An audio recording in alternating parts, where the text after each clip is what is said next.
Happened in the 90s.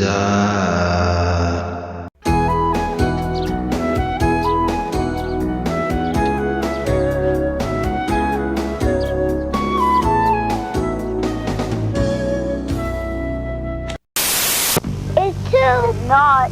It's two. It's not. It's two. It's not. It's two. It's not. It's two. It's not. It's two. It's not. It's two. It's not. It's two. It's not. It's two. It's two. It's not. It's not. It's two. It's not. Can I have a sip of your drink? No. Yes. No. Yak Back gives you the last word. Yak back. Yak back. I feel like you're there almost. And honestly, I feel like you got a good head for a shaved head, Steve. Man, I feel I like saw mine. I shaved my head when I was getting chemo just to get all the, like, so I didn't look like I had fucking mange.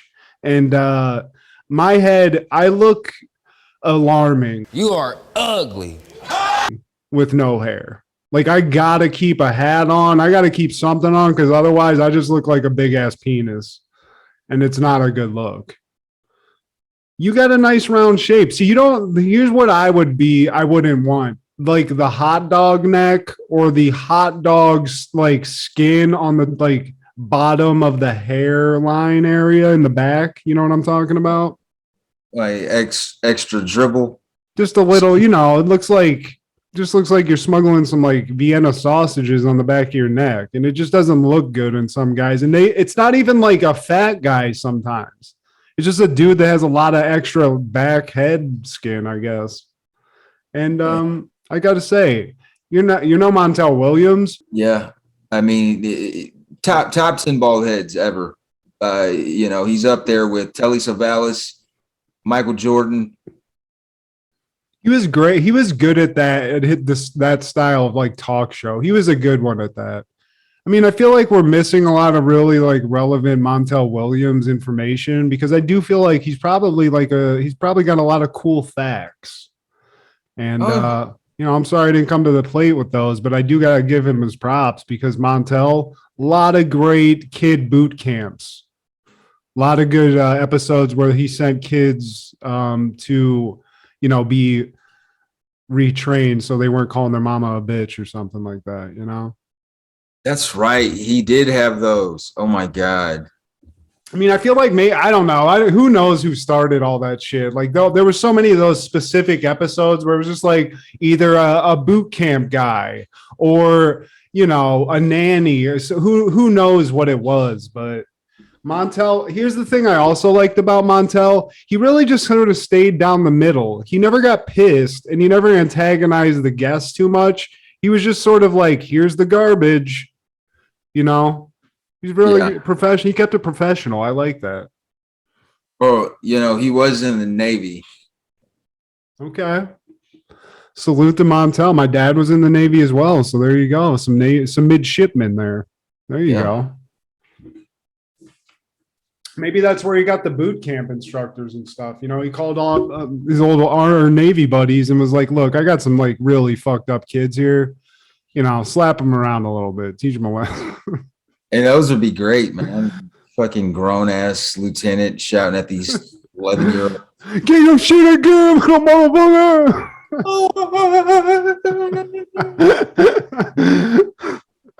I love that. That was always so great. That was like they found these. How much of that do you think was fake, Steve? I gotta believe 75% of that was just them bringing people that were willing to say that shit on camera. And if that's the case, then those parents are crazy because they're like, look, we're gonna need Mikey to, really dig into you. He's gonna say some really personal shit. Like they had some like roast guy writing shit for the kid, like, ooh, this one's really gonna zing him. And those parents just let that happen. So I feel like I wonder how much of that was fake. I mean, we know Jerry's fake. I like to think Montell was at least a little bit more real. He was, Steve. I agree. Let's not throw any shade to Montell. Let's give him all that. That's like a Ricky Lake thing. That's a Jenny Jones. Montell, he was Pro. Hey, Montell. You're the one. Man. This episode's starting off weird, Steve. I didn't really expect to dig into Montell like this, but I guess, you roll with what you got here.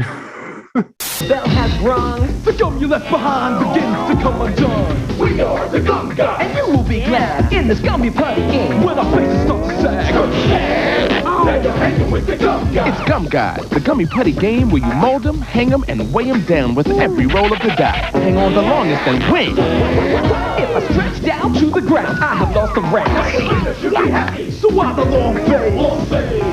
Now you're hanging with the Gum Guys. Dude. So, hey, boys and girls, this is Steve G and Mad G with Happened in the 90s, a show where we talk about things that happened in the 90s. So get out your little penny dowels and your Mortal Kombat cartridges because it's happened in the 90s, motherfucker. Perfect. Steve, that was a flawless victory. So you were worried about, I don't know why you worry about the intro so much. Inside baseball, Steve was just really worried about this intro, but this motherfucker just comes in. He's a fucking improv genius, apparently. So the freestyle king himself, Steve G. Steve. Welcome to Happen in the 90s where the points don't matter. Where everything's made up. How did he say it? Where everything's made up and the points don't matter. I don't know what was that from? Drew Carey, that was like one of his things on who oh yeah. Dude, shout out to Wayne Brady, who I just saw on that show, Nailed It. I have never seen a celebrity so abused on a cooking show. They made this dude eat straight up garbage that these people cooked. There were flies on the food. These people gave them inedible shit. It was the craziest shit. And I felt Wayne Brady really got some disrespect from the Nailed It Society. So sorry about that, Wayne. Is Wayne Brady gonna have to choke a bitch? Did you like Whose Line Is It Anyway? You don't find a lot of people our age that say that they like that show. It's hit or miss for people, but like I enjoyed it because I appreciate that kind of performance. It's a different form of comedy where, I mean, some of the best people are improvisational, like the best stand-up comedians, because like you go in there with the game plan and, a lot of times you will get thrown off of your game plan for various reasons. And it's about like how you bounce back, how do you rebound and, maintain the ship to where you got on a good performance, whether it's from heckling or from your own internal dialogue. Maybe you're just off by a word, by a second, like they say, man. So I feel like there's be in a great improv performance. I feel like there's a difference between just like doing some basic shit and like, I don't know, Wayne Brady, and people shit on Wayne Brady, man, but he's a fucking genius, man. Like who else is doing it like that or has done it like that? Because the man's been around for years. And it's wild that that show, Whose Line Is It Anyway, spanned decades and, countries. Cause that was like an English show. I watched that shit on Comedy Central, but it was weird that like some of the same people, like Ryan Stiles, he was just like that good that he just went and did that wherever. But I feel like the thing about improv is the highs can be hilarious. They can be amazing, but the lows of watching improv and it's not good, that's tough. There's levels to this, man. It's levels to this. But in 1981, on September 30th, Jerry Springer's tabloid talk show, The Jerry Springer Show, debuts in syndication.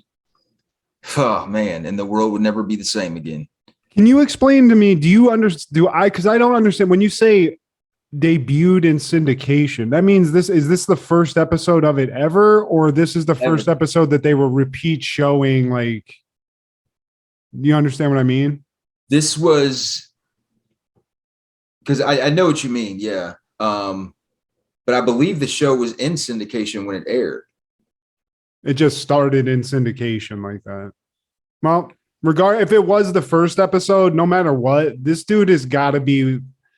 I mean, he's not only in this kind of TV show history, he's in like TV history. He like is going to go down as like maybe it's an infamous personality. I don't know how most people feel about Jerry Springer. I love him. Um, Steve Wilkos loves him. I mean, that man has got his own show. Like, it's basically a spinoff. And Jerry Springer's another guy where you'd think, like, when you watched his show, I think like people would think, oh, this guy's an idiot. This guy just loves trash. He's like the mayor of Cincinnati at a certain point. Like, this guy was a really intelligent dude, and it's like that guy that made the Gong Show. Got arrested for prostitution, I believe. Hey, Steve. But I mean, it's kind of funny. These kind of shows always get shit, but every decade, whatever the cycle is, this kind of shit always comes back, whether it's this kind of show, the Gong Show, a show like Flavor of Love, or like all the reality shit now. This is what sells. People love watching a fucking car crash, you know? Now, it debuted on September 30th, 1991, with a family reunion as the topic of its first show. And initially, Jerry Springer was distributed by Multimedia Entertainment and later going to the former Universal and then to Studios USA.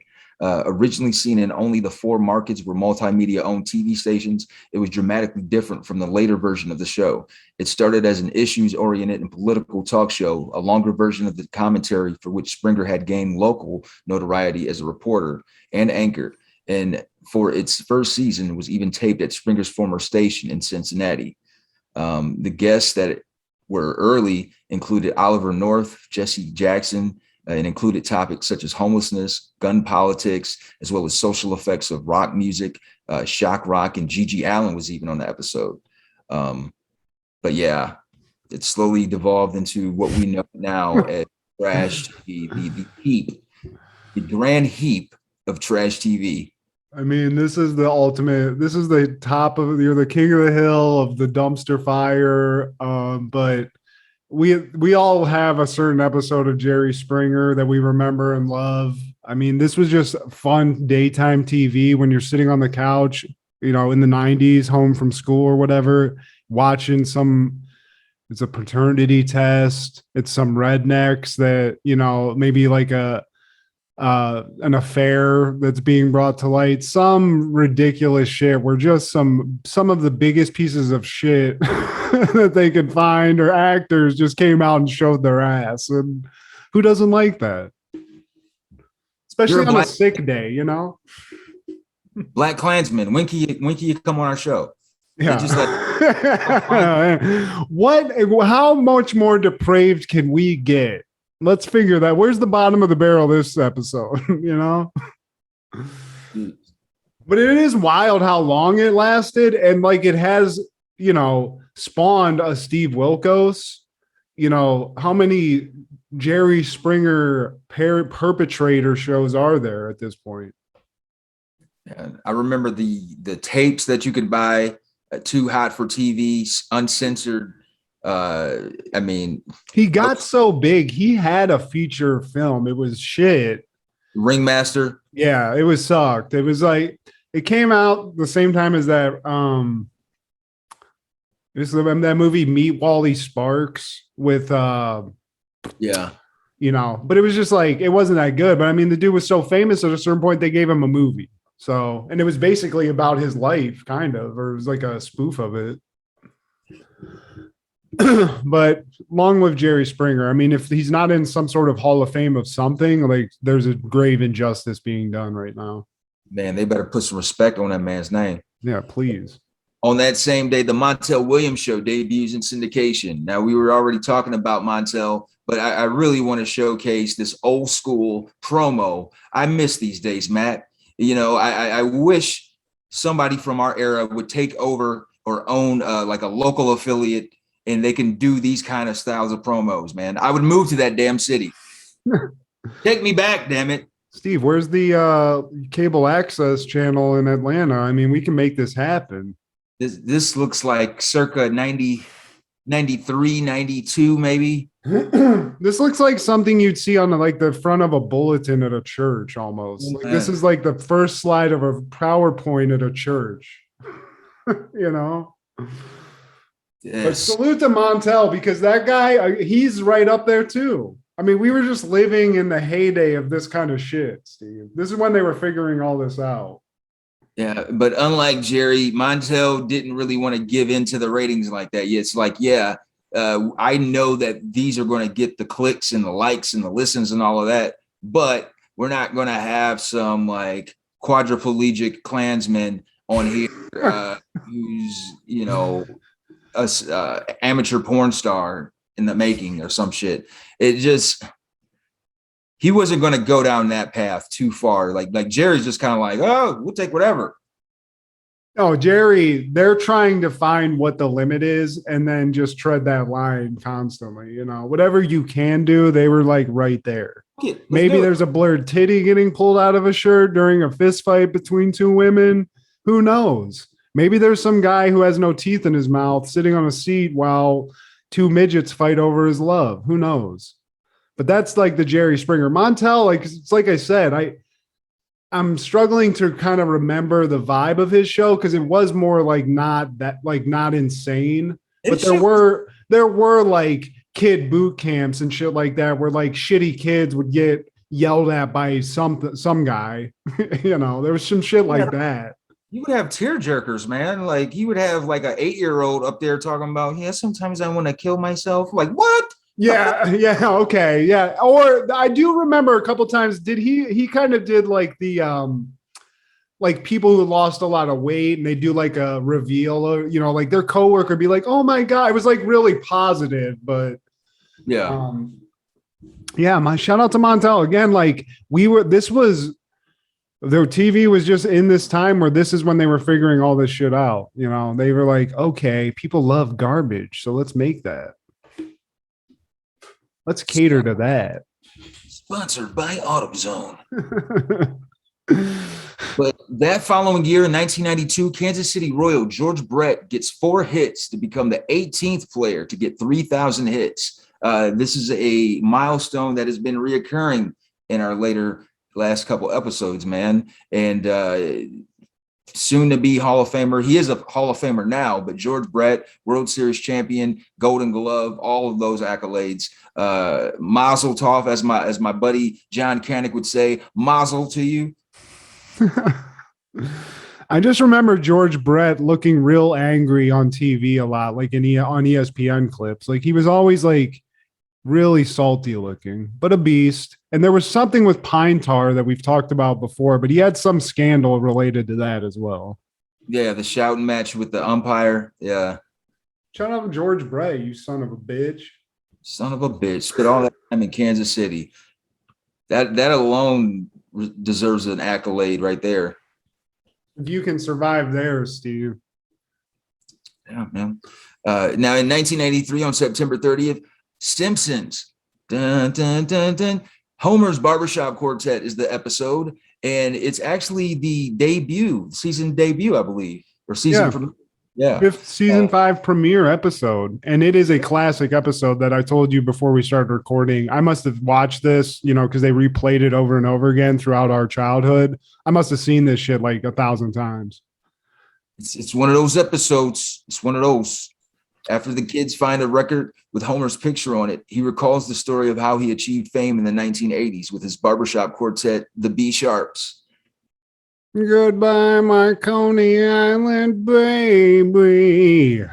Steve and I were also discussing the possibility, you know, music seems to cycle, you know, a genre will go away for a while and then come back a decade or so later. And I asked Steve the question, I'll ask him again. Do you think that we'll ever have a barbershop quartet revival of any time? Barbershop mashup. I want to see trip hop barbershop. That's what you were saying. Like, yeah, some trippy rap with barbershop, maybe some barbershop metal. I mean, this shit, it's got it all. You got fucking Homer. It starts off at the Springfield swap meet. And I just, you know, sidetrack Sally. I love a good swap meet. You get a lot of good 90s t-shirts. I've gotten a lot that I've worn on the show. And you'll find crazy shit like what they're showing these people have. You know, Moe's selling weird decorative oysters that look like Lucy from I Love Lucy. Very weird. I would have bought it if I was there. I'm a Lucy fan.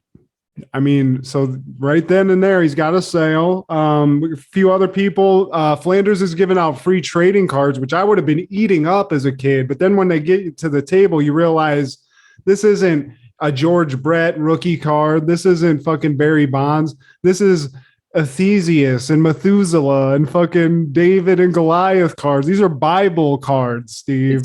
Joseph of Arimathea. So fuck all that. Fuck you, Flanders, for all this bullshit. I would have just been so pissed because I love. Did you collect? What were your card collections? Did you have any? I had some baseball, but I was mostly a basketball collector. You know, I had quite a few Jordans. Like I think the most expensive one I've had was like in the 60s, but all of that might have been devalued at this point because I don't even know if people still collect basketball cards like they used to. Like, I think it's one of those things now where it's just like because the internet exists, you could probably offload those things to collectors, but I probably had thousands of dollars worth of cards because I mean, dude, I was collecting baseball, basketball, football, all the cards. I had them all. Movie cards like Ninja Turtles, the movie had cards when that movie came out. I had the whole set of those. And I had those too, yeah. But them, you know, it's like time whoever you leave them at your house, you go to college or whatever, and eventually like 5 years later, it's like, where are those things at? It's like, oh, we gave them away. Dude, I had wrestling cards and I had the MTV cards. Do you remember those? I mean, anything you can think of, they had like a cool card in the 90s. That was the thing. We couldn't just look shit up on the internet. We had to buy cards to remember the like, oh yeah, remember that scene in Ninja Turtles? Here it is on a card. Dude, we used to steal cards when I lived in Columbus. Like I was in 4th and 5th grade. And we would ride our bikes, me and my buddies, and we go to this place and we just shoot the shit with the guy standing there. And at some point, he's going to go to the back or whatever. And like, none of us ever got caught. Like nobody, like it was so obvious. This was like 92 through 94. And, you know, your boxes are coming up short when these kids leave. I mean, you young rapscallion. This guy's like looking at his books like it doesn't make any sense. Yeah. I was having this great conversation with these kids the other day, and then lo and behold, I'm missing fucking 30 upper deck cards. Where all my fucking tops at? I'm gonna, dude. I hope someday I find like a box because, dude, I had a Michael Jordan rookie card at a certain point. I had Shaq rookie cards. All these things now are actually probably worth something. And kids, it's not cool to steal. Don't steal. Be better than Steve. Do better. They come across these albums, these used records, and they see the wonderful, marvelous Krusty. I guess that was a stand-up album, maybe. And then Melvin and the Squirrels. And then they see an album called Meet the Beast Sharks, and they see Homer on the album cover. Uh-oh.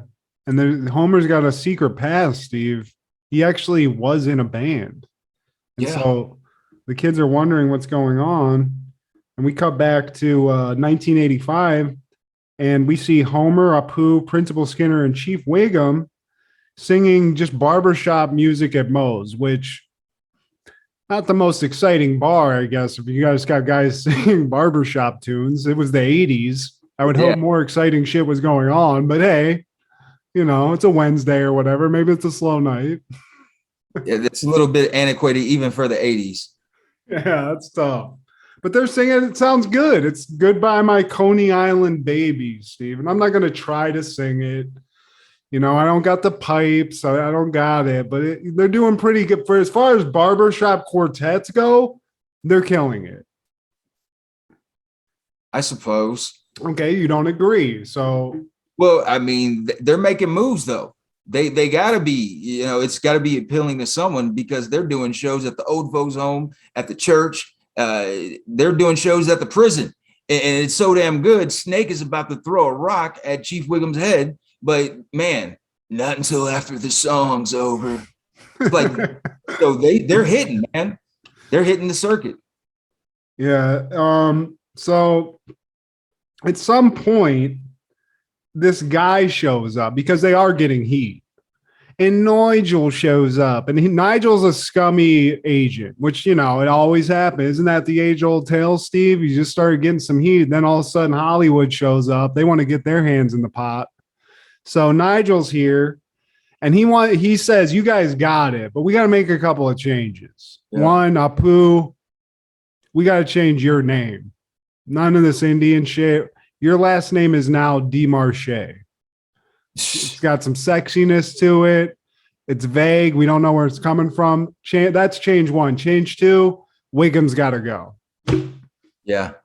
We got to get rid of that fat fuck. So, I mean, hey, if it's just like how much, this is a Sophie's choice, Steve. What are you doing if you're in the B Sharps? If you're Homer right now, are you like, let's do this? Or are you like, no, Wiggum's my guy?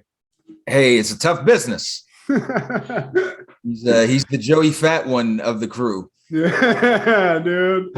How dare you just besmirch Joey Fatone like that, Steve? Fatone over the Guy Fieri of boy bands. Man, the Esbarros of boy bands. Well, yeah. So they say, you know what? They dump Wiggum like a fucking bad habit. They're like, you know what? If we're gonna make it, we got to lose this dead weight. So Wiggum, bye. Kick you to the curb, and now they're doing auditions. But they send him off to the wolves. What, like he turns into a wolf, doesn't he? I don't remember that part of it. No, I don't remember that. Yeah, Homer just drops him off in the middle of the street, in the middle of the road somewhere, and basically leaves him out to the wolves. You're just a fucking unwanted. It's like, you leave your pet out in the wilderness sometimes. Sometimes you just can't afford the dog. So yeah, he's the ugly Jay. His fault DNA wasn't in his favor. Time to go take that long walk, Fluffy. And Wiggum's out there in the wilderness. He'll be fine. He's a cop. If he'll get back to Springfield. But now it's time to find that fourth member of the B Sharps. And you'd think maybe Springfield, they'd have some hidden talents, but it's looking kind of slim, Steve. It's looking really sort of like maybe they made a mistake here. But then they hear a voice. They hear an angelic voice in Moe's, somewhere deep in Moe's. They hear this angel singing on high, and they open the bathroom door to the men's room, and lo and behold, Barney's got the voice of an angel, and he's on the floor, I guess, digging around for trash in the bathroom floor. Yeah. And apparently Barney's voice is the greatest thing since Freddie Mercury. Like this whole time, he's been hiding this golden voice under fucking pale ales and goddamn splits.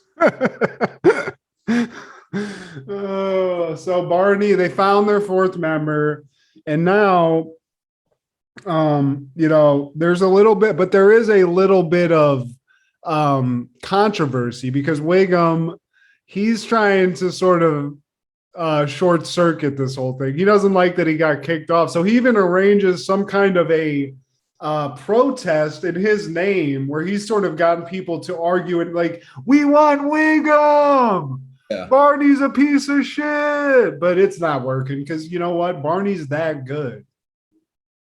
You just can't replace that. He's fucking Michael Jackson now. So it's time for the B Sharps to hit the big time, but they got to write a song. They got to write a hit. They need something else. You can't just go out there with one song, Steve. But they're at least performing for the president. Well, okay. I'm sorry. I forgot that. They did perform for Reagan. Damn ceremonies. Deep in some Alzheimer's at that point, but Reagan didn't remember this, but he saw the B Sharps. Yeah. But sorry, go ahead. But they get it cracking though, man. And they eventually get at the 29th annual Grammy Awards. They won the award for Outstanding Soul or Spoken Word or Barbershop Album. And so now they're a success. And this is what always happens, Steve. This is the downside of the mountain. They get the money. Homer buys his dad a car. Barney gets Yoko Ono'd up. he comes in looking like he's in a poetry session, spoken word album shit. Yeah, look at this. Instantly, it just happens. So we got a Yoko, and he even records like a crazy, weird Yoko'd out fucking Barney song, like some experimental shit. Number 8. Oh, number 8. Number 8. Number 8. And then obviously you got to make some sacrifices. So one sacrifice we do see, everything's all great, but Homer's not around. So Marge has to sort of put a Homer replacement in the house, and it's basically just a bucket with his head on, and I think a tape recording of his voice. It's sad. He's not keeping up with his family duties. He's just too busy B-sharping it. But you know what, Steve? It's about to all end. It's about to all end. Harrison. We've seen it before. The Beatles, what I have. This is basically the Beatles of fucking Barbershop. And they basically have to just go their separate ways. They go back to their boring lives. Homer goes back to his job. Everybody goes back to their job, and like Homer has been away for however long. The only thing they did was put like a fucking dummy on his seat. He steps right back into his job. Principal Skinner comes right back to school. Everybody gets back to their job. And basically they just start living their lives again. And the B sharps are just become this forgotten relic of the past, along with that style of music, because that's probably the last successful style of this music, period. I tell you. But Bart they cut back to Homer telling this tale, and he's telling, Bart and Lisa and everybody. And they're like, so wait, you were successful. Where's all the fucking money at, dude?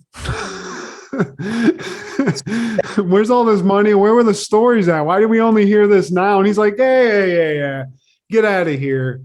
Get out of here, you scamps. And then he's like, sort of like, looking at it, wistfully looking at it. And then we cut and we see the B sharps have an informal reunion on the roof of Moe's.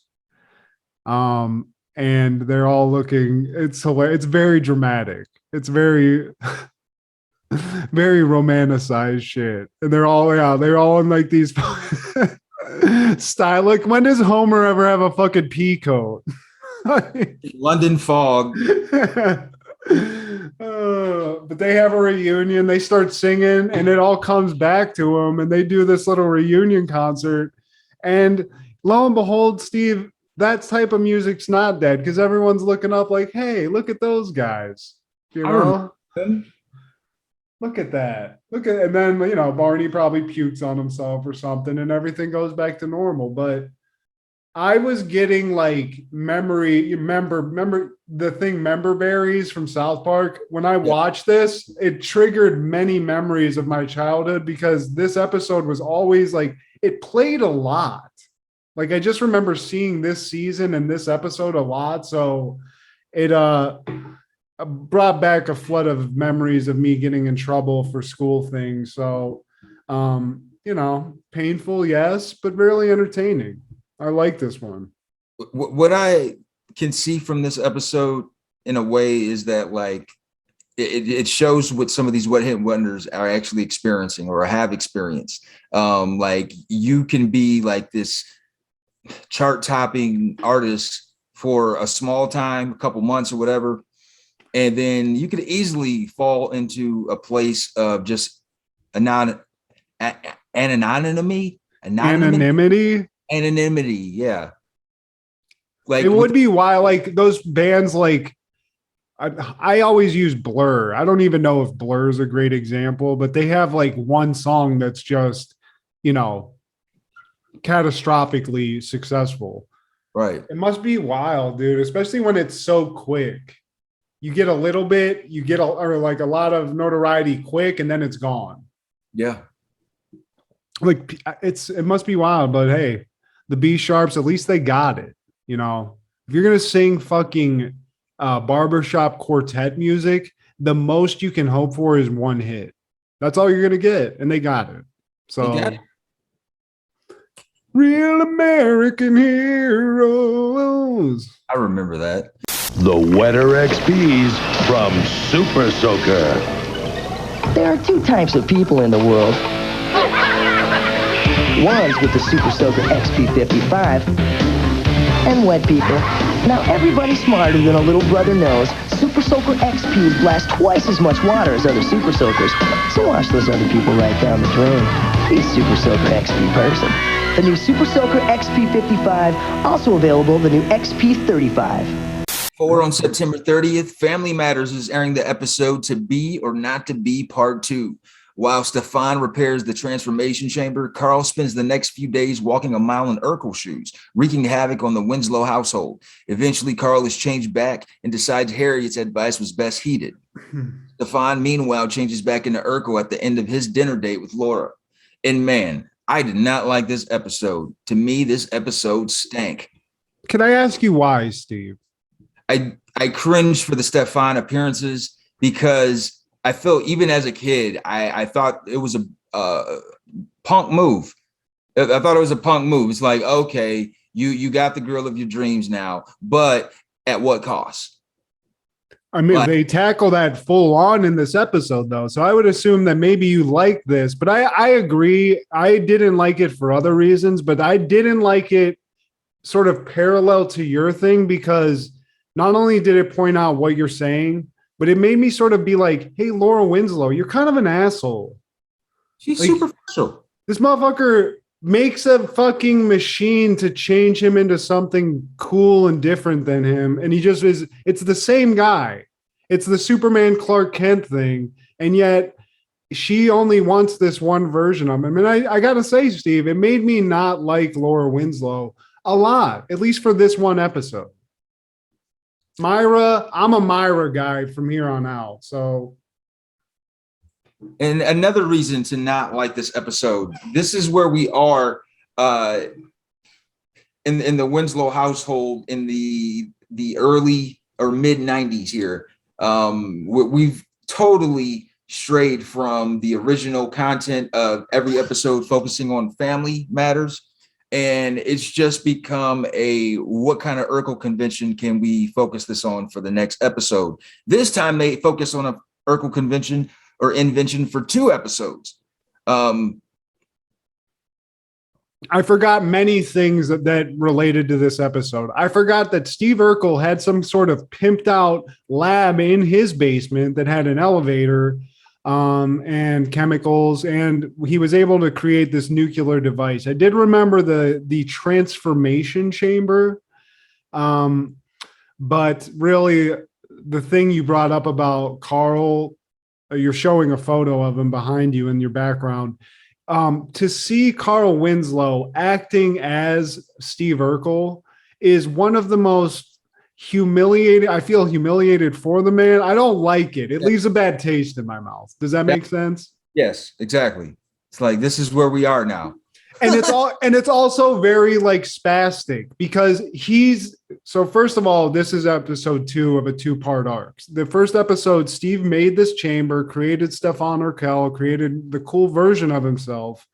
And now we're in episode 2. Stefan Urkel's in full effect. Laura's swooning over this different kind of Steve Urkel, which again, fuck you, Laura. That's some bullshit. And then we find Carl. He needs glasses. This is where this all starts. The guy needs some glasses. That's it. But apparently that was a huge deal back in the day. Carl doesn't want any glasses. So instead of getting glasses, he puts himself in this chamber to make himself better. Everyone's seen it work with Steve. Now he just puts himself in this chamber that he doesn't know how it works. That something gets switched. I think Myra somebody fucked with the machine to sort of reverse the polarities. So instead of making you cool or better, it makes you nerdy and worse. And another thing, Carl, you want to take shortcuts. Like you're fearing that they'll make you look like an old man if you wear glasses. What will also make you look like an old man is being built like a dill pickle. Beast from X-Men, he wears glasses and he looks pretty youthful. Why? Because he's always fucking ripped. Look at Shannon Sharp and tell me when that guy has glasses on, does he look nerdy in any way, Steve? Oh, he doesn't even look old. He doesn't look like a man in his 50s. I agree with you. This, Carl Winslow is one of my favorite dads of the 90s, but he's showing some deficiencies here. And like you said, he wants a shortcut. I don't understand the shortcut. I never understood the negative view of having glasses. I always liked having glasses. It's better than contacts. You don't have to touch your eyes. And hey, you look suave. You look smart, even if you're not. But Carl, he wants to take a shortcut. He wants to become, that's my thing with this logic. This guy's a grown man. This machine does something that he's seen work, but he's like, I'll just hop in and see what happens. That doesn't seem great. That doesn't seem like a great idea, but he does it. And like we said, the machine's been fucked with. I believe Myra fucked with it. It's reversed. So Carl goes in. They realize it's fucked up. They turn it off halfway through the process, and Carl comes out looking like this hot mess behind you with these buck teeth, but it's only halfway. So sometimes he's like, yeah, acting insane. And then he's like, wait, guys, it's very scary. It's like Alzheimer's-y almost. Half very Winslow. spastic. Yeah, half Urkel, half Winslow. Ugh. Yeah, this is just a full loss. So we're just powering through this episode. Carl is now stuck in this weird nebulous area where he has like a bipolar disorder where he's himself and then he's this weird loser incel. He's basically been changed into an incel. That's what this machine does.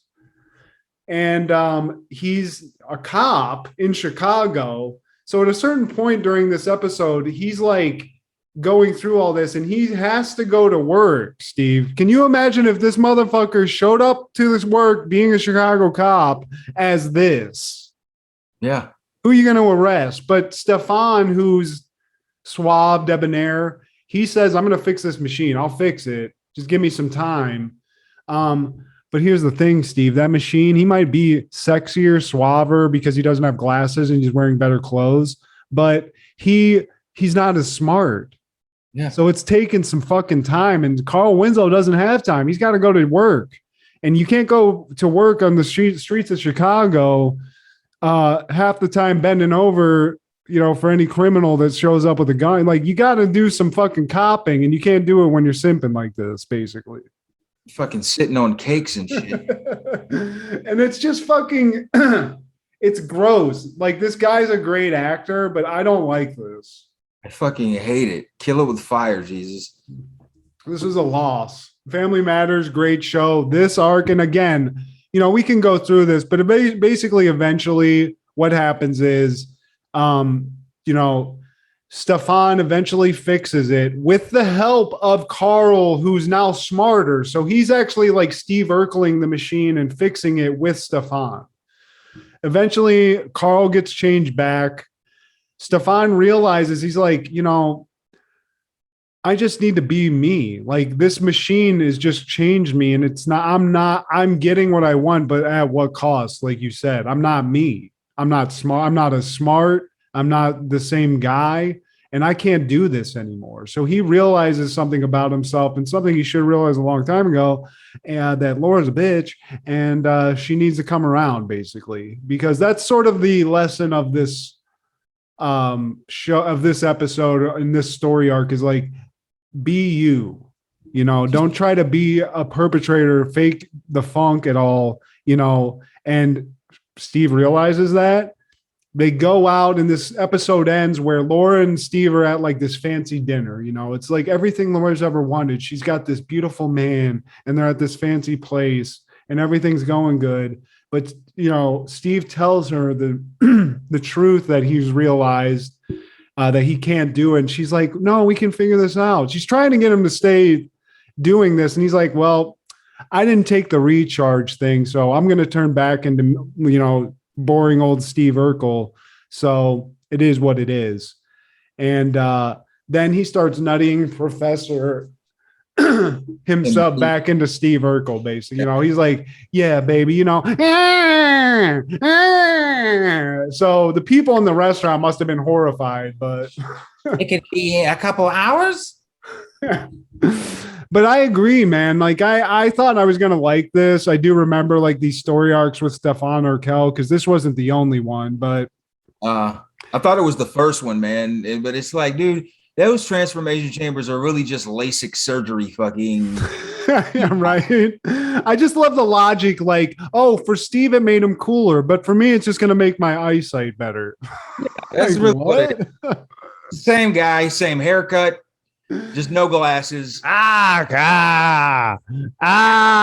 acting like a nutsack.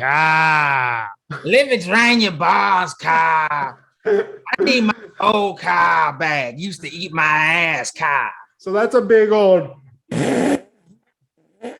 fucking for Family Matters. This one, it's a big fucking boner of an episode, Steve. Boo.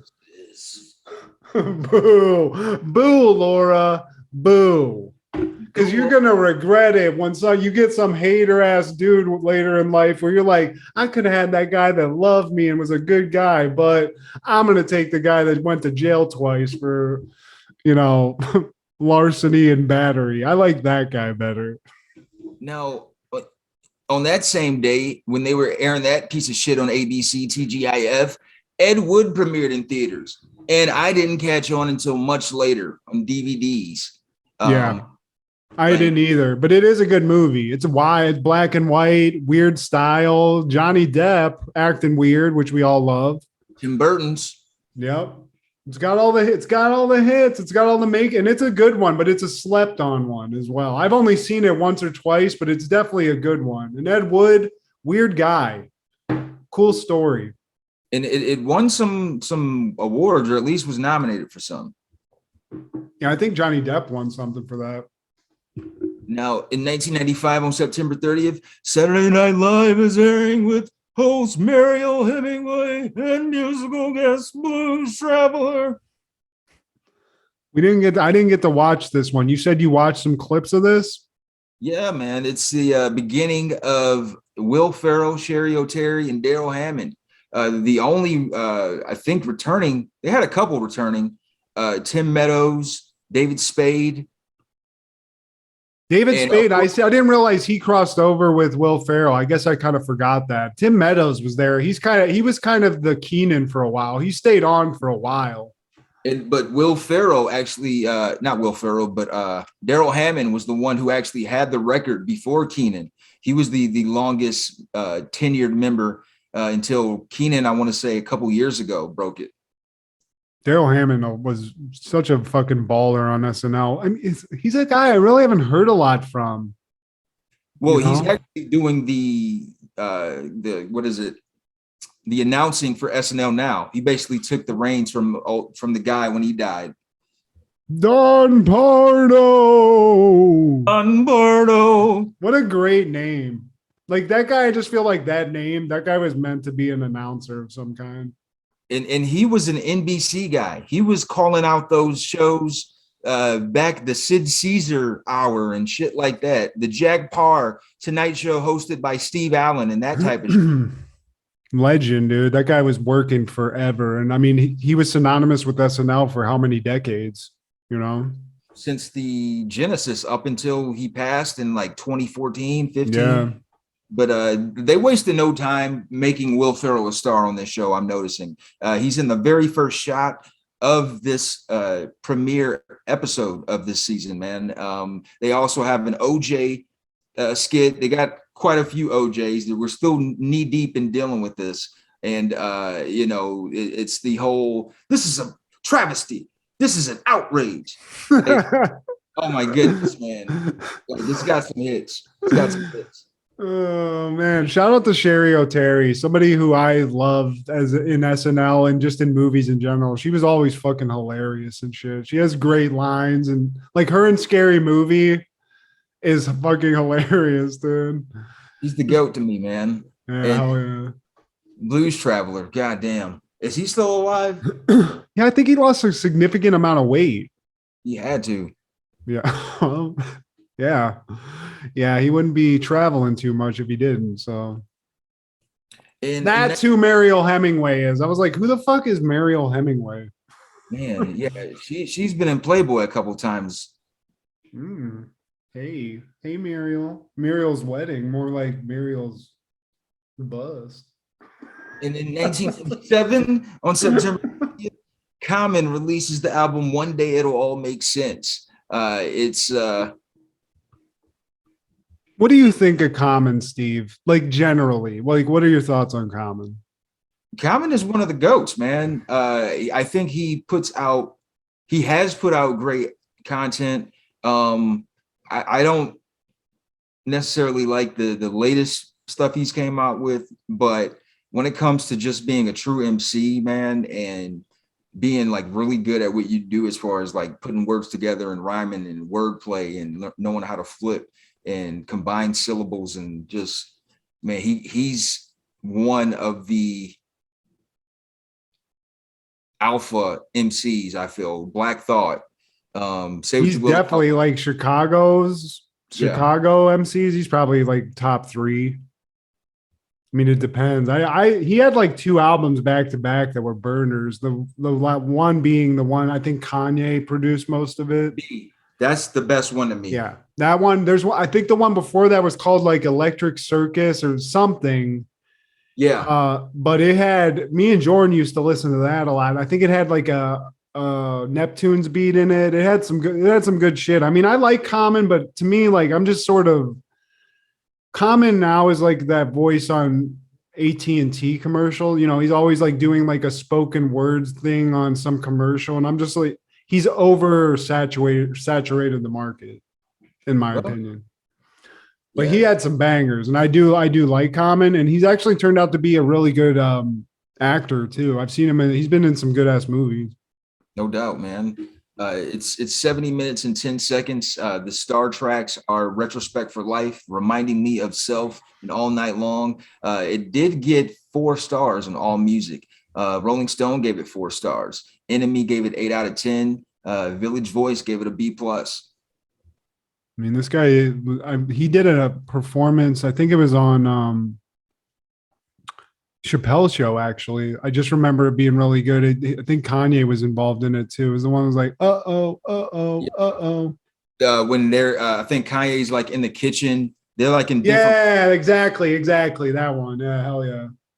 Yeah, man. But in 1998, on September 30th, Dan Quisenberry, American baseball player and poet, dies at the age of 45. Now, we talked about Dan Quisenberry before, and he died from